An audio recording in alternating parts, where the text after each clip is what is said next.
Canadian പ്രധാനമന്ത്രിയുമായുള്ള ചൂടുപിടിച്ച വാക്പോറിന് ശേഷം കാനഡയ്ക്കും മെക്സിക്കോയ്ക്കും ഇറക്കുമതി ചുങ്കം വെട്ടിക്കുറച്ച് American president Donald Trump. അമേരിക്കയിലും അയൽ രാജ്യങ്ങളിലും സാമ്പത്തിക രംഗത്ത് വൻ ആശയക്കുഴപ്പം ഉണ്ടാകുന്നു. ഏപ്രിൽ 2-ാം തീയതി ഇറക്കുമതി ചുങ്കം ഏർപ്പെടുത്തുമെന്ന ട്രംപിന്റെ പ്രഖ്യാപനത്തെ തുടർന്ന് ബദൽ നീക്കങ്ങളുമായി ഇന്ത്യയും ചൈനയും. വാർത്തയുടെ വിശദാംശങ്ങളുമായി VP ജെയിംസ് ചേരുന്നു. Hi James. Good morning. Hi. ജീവിതത്തിൽ എന്തെങ്കിലും കാര്യമായി സംഭവിച്ചോ? ജീവിതത്തിൽ എപ്പോഴും നല്ല കാര്യങ്ങളല്ലേ സംഭവിക്കുന്നത്. Every day is A new day. Okay, അത് നന്നായി. അതിന്റെ ഒരു ആഹ്ലാദമൊക്കെ പോകുന്നുണ്ട്. ആഹ്ലാദവാനാണ്, തീർച്ചയായിട്ടും. സംസ്കൃത ചിത്തനാണ്, എല്ലാം സംസ്കാര ചിത്തനാണ്. അപ്പൊ വിദേശ വാർത്തകളിലേക്ക് പോയാലോ? തീർച്ചയായിട്ടും. എന്തായാലും ഈ ട്രംപ് ലോകം മുഴുവൻ ഇങ്ങനെ ഇളക്കി മറിക്കുകയാണ്. ട്രംപിന് ചെയ്യുന്നത് പലതും എന്താണെന്ന് താൻ തന്നെ അറിയുന്നില്ല എന്നുള്ള മട്ടിലാണ്. എന്നാലും ട്രംപിന്റെ നീക്കങ്ങൾക്ക് ഒരു കരുക്കൾ നീക്കുന്ന ഒരു ചെസ് കളിക്കാരൻ്റെ ഒരു ബിസിനസ് തന്ത്രമുണ്ട്. അത് ഒരുപാട് ഏൽക്കുന്നുണ്ട്, ചിലപ്പോൾ തിരിച്ചടി കിട്ടുന്നുണ്ട്. എന്തായാലും ട്രംപ് മുന്നോട്ട് തന്നെയാണ്. അതിൻ്റെ ഏറ്റവും വലിയ സൂചനയാണ് കാനഡയ്ക്കും മെക്സിക്കോയ്ക്കും ചൈനയ്ക്കും ഒക്കെ എതിരെ വലിയ നികുതി, 25% നികുതിയാണ് കാനഡയ്ക്കും മെക്സിക്കോയ്ക്കും എതിരെ ചുമത്തിയത്. അമേരിക്കയുമായിട്ട് വലിയ ട്രേഡ് പാർട്ട്ണർഷിപ്പുള്ള വ്യാപാര ബന്ധമുള്ള 2 രാജ്യങ്ങളാണ് കാനഡയും മെക്സിക്കോയും. പക്ഷേ കനേഡിയൻ പ്രധാനമന്ത്രി, രാജിവെച്ച പ്രധാനമന്ത്രിയാണ്, ജസ്റ്റിൻ ട്രൂഡോയുമായി ചർച്ച നടത്തി അമേരിക്കൻ പ്രസിഡന്റ് ഡൊണാൾഡ് ട്രംപ്. നമുക്ക് കിട്ടുന്ന വാർത്തകളെ കുറിച്ച് പറയുമ്പോൾ വലിയ ചൂടാർന്ന ഇതായിരുന്നു.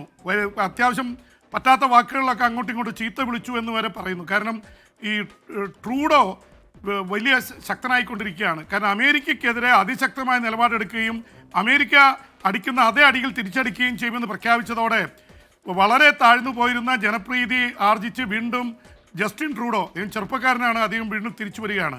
അതുകൊണ്ട് കട്ടയ്ക്കാണ് ട്രംപുമായിട്ട് ഏറ്റുമുട്ടുന്നത്. പക്ഷേ ഏതായാലും ആ ഏറ്റുമുട്ടലിനും ഫോൺ സംഭാഷണത്തിനും ഗുണം കണ്ടു. കാനഡയ്ക്കെതിരെ ചുമത്തിയിരുന്ന ഒട്ടുമിക്ക നികുതികൾ, 25% നികുതി ഏപ്രിൽ 2-ാം തീയതി വരെ മാറ്റിവെക്കാനും അത് നിർത്തലാക്കാനും തീരുമാനിച്ചുവെന്ന വാർത്ത ട്രംപിൻ്റെ ഭാഗത്തുനിന്ന് വരുന്നു. എന്തായാലും കാനഡയ്ക്ക് ആശ്വസിക്കാൻ വകയുണ്ട്. അപ്പുറത്ത് മെക്സിക്കോയുടെ പ്രസിഡന്റ് ക്ലോഡിയ അത് തന്നെ പറഞ്ഞിരിക്കുന്നു, അവർ പറഞ്ഞിരിക്കുന്നത് ഞങ്ങൾക്ക് സന്തോഷമുണ്ട് അമേരിക്ക ഈ രീതിയിൽ പ്രതികരിച്ചത്. പക്ഷേ ഇതിൻ്റെയൊക്കെ ആശയക്കുഴപ്പം വ്യാപാര രംഗത്ത് പ്രകടമാണ്. എന്ത് ചെയ്യണമെന്നറിയില്ല. സാമ്പത്തികമായ ആശയക്കുഴപ്പമാണ്. ഓഹരികൾ വീഴുന്നു. പലതലത്തിലും വലിയ സാമ്പത്തിക പ്രതിസന്ധിയിലേക്ക് ഈ രാജ്യങ്ങളൊക്കെ പോകുന്നു. അമേരിക്കയും ബാധിക്കുന്നുണ്ട്. അമേരിക്കയുടെ പണപ്പെരുപ്പം ഏറുന്നു, സാധനങ്ങളുടെ വില കയറുന്നു, പലതും കിട്ടാനില്ല. കാരണം വലിയ ഇറക്കുമതി ചുങ്കം ചുമത്തുമ്പോൾ ഇതൊക്കെ ഈ കാനഡയിൽ നിന്നും മെക്സിക്കോയിൽ നിന്നും അമേരിക്കയിലേക്ക് വരാതാവുന്നു. അമേരിക്കയിൽ നിന്നുള്ളത് അങ്ങോട്ടും പോകുന്നില്ല. ഉദാഹരണത്തിന് ട്രംപ് നീക്കിയ ഒരു നികുതി കാറിൻ്റെ നികുതിയാണ്. കാറിന്മേൽ 25% നികുതി ചുമത്തിയാൽ കാറിൻ്റെ വില കുത്തനെ ഉയരും. അപ്പോൾ അതുകൊണ്ട് ഇപ്പോൾ പറഞ്ഞിരിക്കുന്നത് ഏപ്രിൽ 2 വരെ ഇതിൽ. അപ്പോൾ ഇതൊക്കെ അഡ്ജസ്റ്റ് ചെയ്ത് വരിക എന്നുള്ളത് സാമ്പത്തികമായിട്ട് വലിയ ആശയക്കുഴപ്പമുണ്ടായിരിക്കുന്നു. ഒപ്പം തന്നെ ഇന്ത്യയോട് ഇതുവരെ കുറച്ചും കൂടി അനുഭാവപൂർണ്ണമായിട്ടുള്ള നിലപാടായിരുന്നു ട്രംപിനുണ്ടായിരുന്നത്. പക്ഷേ ട്രംപ് പറഞ്ഞു ഇന്ത്യയും ശരിയല്ല, ഇന്ത്യ വലിയ നികുതി 100% നികുതി ചുമത്തുന്നു എന്ന് പറഞ്ഞു. ഏപ്രിൽ 2-ന് ഇന്ത്യക്കും നികുതി ചുമത്തുമെന്ന് പറഞ്ഞിരിക്കുകയാണ്. ഇന്ത്യ ബദൽ നീക്കങ്ങൾ ആരംഭിച്ചിട്ടുണ്ട്. ഇന്ത്യ തിരിച്ചടിക്കുന്നൊന്നും പറയുന്നില്ല. ട്രംപുമായിട്ട് ഒരുമിച്ചുകൊണ്ട് തന്നെ ഈ നീതികളിൽ ഘടനയിലൊക്കെ മാറ്റം വരുത്താനാണ് ഇന്ത്യ ശ്രമിക്കുന്നത്. പക്ഷേ ചൈന തിരിച്ചടിക്കുമെന്ന് തന്നെ പ്രഖ്യാപിച്ചിരിക്കുന്നു.